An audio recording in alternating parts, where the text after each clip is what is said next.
Fundado em 28 de janeiro de 1962, com o filme A Revolta dos Escravos, o Cine Brasil, um dos mais tradicionais de Lavras, que tinha capacidade para 1.000 pessoas, por muitos anos foi palco de grandes espetáculos que atraíam crianças, jovens, adultos e pessoas da melhor idade.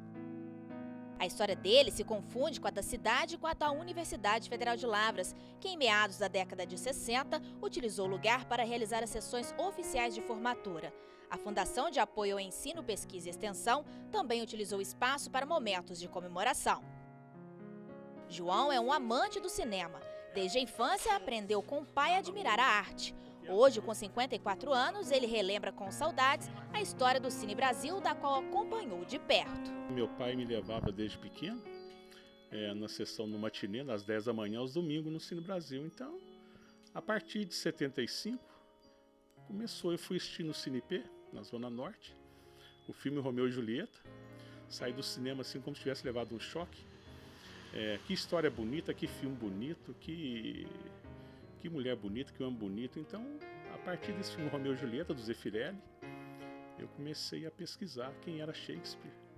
Então, me interessei pela literatura e o cinema foi aquela coisa arrebatadora. Eu respiro o cinema 24 horas por dia. É uma paixão, não é?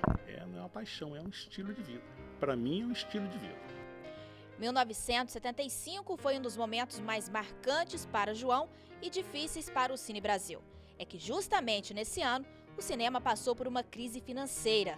Com apenas 17 anos e com o conhecimento que tinha, João recebeu um convite muito especial. Eu não era um espectador comum, né? Eu acabava que eu era amigo de todo mundo. Então, no Cine Brasil, era muito amigo de Soaria, do Soáureo, o saudoso Áureo Ruffini.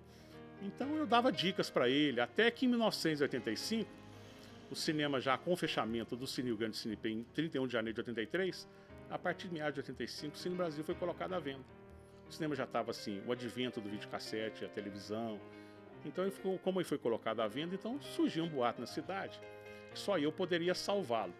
Então, eu aceitei essa empreitada. Bom, acho que deve ter feito um bom trabalho, porque ele durou mais 11 anos, né? Além de ter proporcionado muito entretenimento, o Cine Brasil foi marcado por grandes fatos e histórias. Em 1985, os dois filmes assim que bombaram no mundo de bilheteria e público foi O Senador do Futuro, o primeiro, e o Amadeus. Sabe como eu consegui trazer o Amadeus 2 meses depois de lançado em capital? Ou seja, Belo Horizonte, os grandes centros, São Paulo, Rio.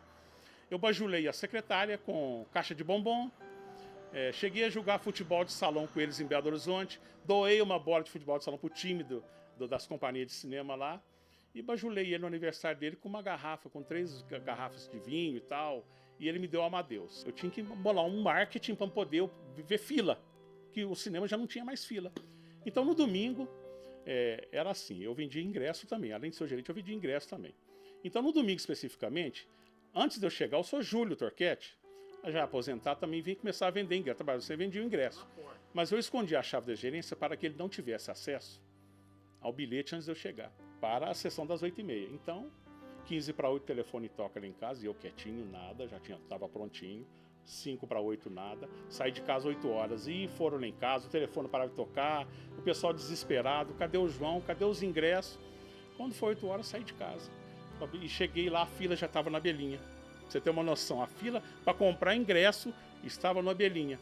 Mas como eu conhecia todo mundo, eu fui passando ao pessoal. Já eu coloco todo mundo para dentro, tive um problema pessoal.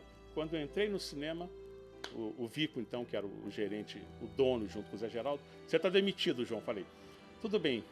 O senhor me demite amanhã. Hoje eu vou colocar todo mundo para dentro. Não se falar nada, o filme foi um sucesso.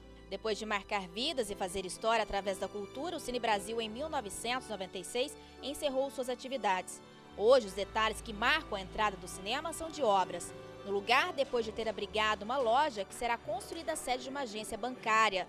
Antes do início da reforma, o engenheiro responsável fez uma vistoria no prédio. Nesse trabalho, que é de praxe, eles encontraram salas e equipamentos intactos que foram utilizados pelo cinema. Existia uma loja, ela estava funcionando, né? A gente simplesmente encontrou um lugar que, como se diz, já não era mais cinema, né? Existe realmente alguma coisa que sobrou, que é o mezanino, que é a parte que não estava sendo usada pela loja. A intenção deles é preservar o material e encaminhá-lo para doação. Tudo que for fazer parte da história do cinema da cidade, a gente vai colocar à disposição do pessoal. Eles podem acompanhar a gente retirar para não danificar, entendeu? Tudo que a gente puder passar para a cidade de Lavras, entendeu? Do cinema, vai estar à disposição. Histórias, fatos e acontecimentos. Recordações que ficarão para sempre guardadas na memória de João e de muitas pessoas que passaram pelo Cine Brasil. Eu digo para as pessoas o seguinte: o meu corpo está em 2012. Não exija que o meu pensamento esteja. E assim você continua a viver. E assim recordar é viver. Então, as doces lembranças. Epicuro, o filósofo grego, já dizia que ao velho ele tem que lembrar das doces lembranças do passado para poder tocar o seu dia a dia.